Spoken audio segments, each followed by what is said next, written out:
नमस्कार, मैं पंडित ब्रजेश चंद पाठक मनोकामना ज्योतिष चैनल पर सिंह राशि वालों के लिए नई नई जानकारियां प्रस्तुत करते रहता हूं। चलिए, गणेश जी का नाम स्मरण करके आप ध्यान करिए वर्तमान की स्थिति और 2027 में आपके साथ क्या होने जा रहा है, मंगल क्या कर रहे हैं, अब वर्तमान में आपके लिए क्या फल देने जा रहे हैं, सूर्य अपनी राशि में आकर अपने सिंहासन पर विराजमान होकर आपको क्या आपकी दूरगामी परिणाम को देने वाले हैं। इस 17-18 सितंबर के अंदर में हिम्मत न हारो, चरण पकड़ लो इष्ट देव का, होगा अब कुछ ऐसा, तुम पूजा कर लो अपने कुल देव का। मित्रों, आपका भाग्योदय कब होता है उसको समझ लें। नवम भाव में अगर 9वीं राशि हो, 12वीं राशि हो तो ऐसे जातक भाग्योदय 16 साल में हो जाता है। 9वें में 5वीं राशि हो, 5 अंक लिखा हो नवम भाव में, ऐसे जातक भाग्योदय 20 से 22 वर्ष में हो जाता है। अगर 9वें भाव में 4 अंक लिखा हो तो 24 साल में आपका भाग्योदय हो जाता है। आप कितने साल के हैं अवश्य लिख करके हमको कमेंट में बताएं और आपका भाग्य का दरवाजा खुल जाता है। 9वें भाव में अगर 8वीं राशि हो तो आपके 28 साल में भाग्योदय होता है। 9वें भाव में अगर 2 अंक हो तो ऐसे जातक की भाग्योदय 30 साल में होता है। 9वें भाव में अगर 3 लिखा है या 6 लिखा हो तो ऐसे जातक का भाग्योदय 32वें साल में होता है। भाग्य बदल जाता है आपका और लक्ष्य को प्राप्त कर लेते हैं। 9वें भाव में 10वीं 11वीं राशि हो तो आपकी 36वें साल में भाग्योदय होता है या फिर 42वें में होता है अगर ज्यादा कुंडली में और कोई दुर्योग हो तो। 9वें में राहु केतु अच्छी स्थिति में हो तो 26 से 36 साल के अंदर में आपका भाग्योदय हो जाता है। पीड़ित हो तो फिर आपका ये जीवन पूरा युवावस्था निकलने के पश्चात ही होता है। 47-48 की उम्र होने के पश्चात ही आपका भाग्योदय होता है। मित्रों, सिंह राशि वालों के लिए वर्तमान की ग्रह स्थिति बहुत ही सुंदर है और सिंह राशि वालों को चमत्कारिक ग्रह गोचर योग के कारण और क्रांतिकारी शैली से सारे रिकॉर्ड ध्वस्त करने जा रहे हैं आप। ऐसा क्यों? कौन सा ग्रह आपको कौन कौन सा और किस किस को और क्या क्या स्वाद चखाने जा रहे हैं, सुन लो। आप कान खोल करके मुंह को कर लो बंद, सिर्फ फलादेश पर ध्यान दे, सिर्फ लेते चलो फायदा इस शुभ योग का, इस शुभ अवसर का, इस अपॉर्चुनिटी को गंवाए मत। इस मौके का लाभ आप जानते हैं, ग्रहों का जो इतिहास है, जो इनके नेचर हैं, हमेशा एक राशि पर स्थित नहीं रहते हैं। जैसे हम लोग का भी मन परिवर्तित होते रहता है, सोच विचारधारा बदलती रहती है, ग्रह गोचर बदलते हैं, उसी हिसाब से ये पूरी प्रकृति में उथल पुथल और अमूलचूल परिवर्तन होते रहता है। मित्रों, आपके तिजोरी के भंडार भरने जा रहे हैं, बैंक बैलेंस बढ़ने जा रहा है। शेयर सट्टा से जो इनकम कर रहे हैं स्टॉक मार्केट से, उनके लिए भी राहु शुभ फल देने जा रहे हैं, देते रहे हैं। जिसके जेब को टटोलते हैं कि पैसा है कि नहीं, वह पैसे से लदा रहेगा।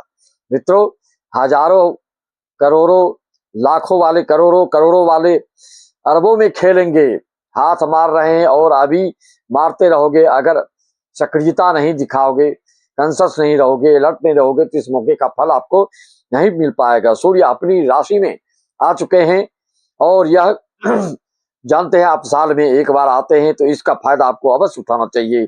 एक ही महीने में आपके तरन तारण और पूरे भविष्य के उज्जवल और धवल करने में ये सक्षम होते हैं, क्योंकि सभी ग्रहों का राजा सूर्य और ये अपने सिंहासन पर अपनी राशि में, सिंह राशि में चल रहे हैं। अगर आप बड़े यूट्यूबर हैं, मैकेनिकल क्षेत्र से ताल्लुकात रखते हैं, मेडिकल क्षेत्र में हैं, आगे या आप इलेक्ट्रॉनिक्स से संबंधित कोई जुड़े कार्य कर रहे हैं, उन्हीं कपड़े की दुकान वगैरह अगर आपका कारोबार है आपका, तो छप्पर फाड़ धन वर्षा होगा।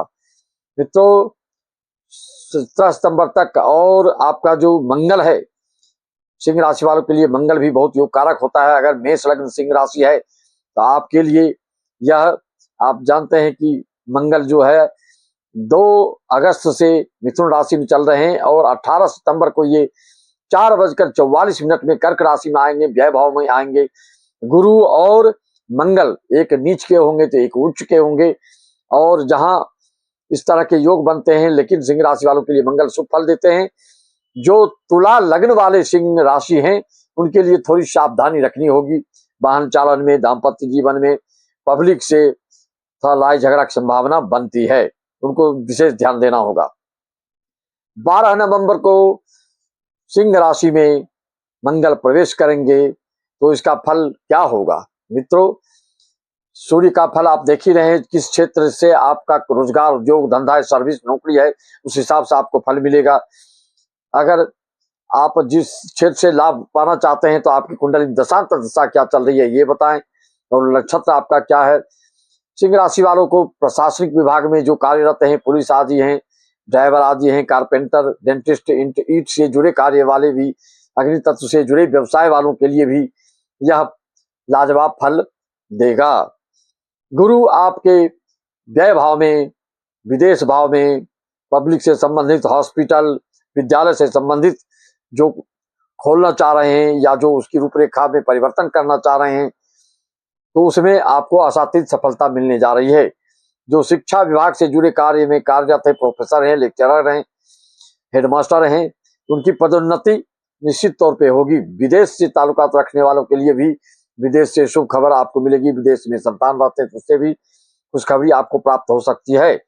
या कोई पंताई करते हैं, उपदेशक हैं, कथाकार हैं, कोई एस्ट्रोलॉजर हैं, स्टेशनरी से संबंधित, कोई पूजा पाठ का सामान विक्रेता है, थोक विक्रेता है, कोई या न्यायिक क्षेत्र से ताल्लुकात रखने वाले हैं, फायदा ही फायदा होने जा रहा है आपके साथ। शनि आपके अष्टम भाव में, जहां की 3 जून 2027 तक ही रहेंगे, तो जो लोहा लक्कड़ से संबंधित, तकनीकी क्षेत्र से संबंधित, मशीनरी क्षेत्र से संबंधित, कोयला खदान, रियल एस्टेट, मजदूर से संबंधित कारोबार करते हैं, हजारों मजदूर लेके चलते हैं, सैकड़ों मजदूर लेके चलते हैं, या लेदर्स से संबंधित किसी का फैक्ट्री है, तो आप मालो माल होने जा रहे हैं। शुक्र कला क्षेत्र से संबंधित लोगों के लिए शुभ फल देने जा रहे हैं, या श्रृंगारिक कोई कार्य कर रहे हैं, कॉस्मेटिक चीजों के खरीदी बिक्री कर रहे हैं, इत्यादि से संबंधित, इलेक्ट्रॉनिक से संबंधित, फैशन डिजाइनिंग से संबंधित, मॉडर्न चीजों से संबंधित चीज, जो अगर आपका रोजगार उद्योग धंधा है तो बहुत शुभ फल आपको प्राप्त मिलने जा रहा है। मित्रों, आपको अगर अपनी कुंडली की विश्लेषण करवाना हो तो आप हमसे संपर्क साध सकते हैं। मेरा व्हाट्सएप नंबर 9755090269 है। सिंह जैसा दानी नहीं, सिंह जैसा स्वाभिमानी नहीं, नम्रता से जो कोई कुछ मांगता है तो देने में कभी करता आनाकानी नहीं।